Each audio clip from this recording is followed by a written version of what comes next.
Всем привет! Это наше самое быстрое интервью с нашими студентами, которые уже получили приглашение в турецкие вузы. Приятного просмотра. Итак, начнем с нашего первого студента.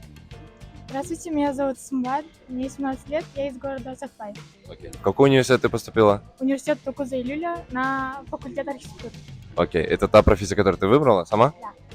Меня зовут Алексей, я с города Шымкент, я поступил в университет Докус Илюль.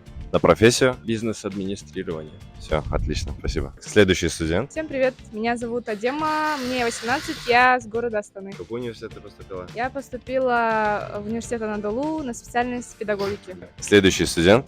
Бекенов Даурен. Я с города Алматы. Мне 19 лет. Окей, в какой университет ты поступил? Докуз Илюль. На профессию? Бизнес-управление. Ты рад? Конечно, очень. Всем привет, меня зовут Аладдинская Римма, мне 18 лет, я из города Экибастуз. В какой университет ты поступила?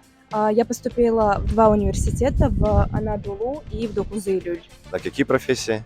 И туда я поступила на специальность права. Меня зовут Эльзара, из города Алматы, мне 17 лет. Окей, в какой университет ты поступила?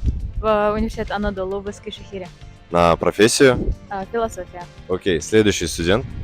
Бахтыгар Абдулазиз, мне 18 лет, я из города Тарас. Окей, в какой университет ты поступил? Докуз Илюль университет, На профессию? бизнес и администрация. Всем привет, меня зовут Инкар, мне 18 лет, я из города Семей. Окей, Инкар, с какого университета ты получила приглашение? Докуза Илюль, На профессию? архитектор. Ты рада? Очень. Всем привет, меня зовут Жанель, мне 18 лет, я из города Алматы. Шанель, с какого университета ты получила приглашение? Я получила приглашение от Докуз-Илюль и Анадолу. В какую профессию ты поступила? Я поступила на медсестринское дело в Докуз-Илюль. А в Анадолу? В Анадолу я поступила на психолога. Ты рада? Да. Все хорошо, спасибо большое.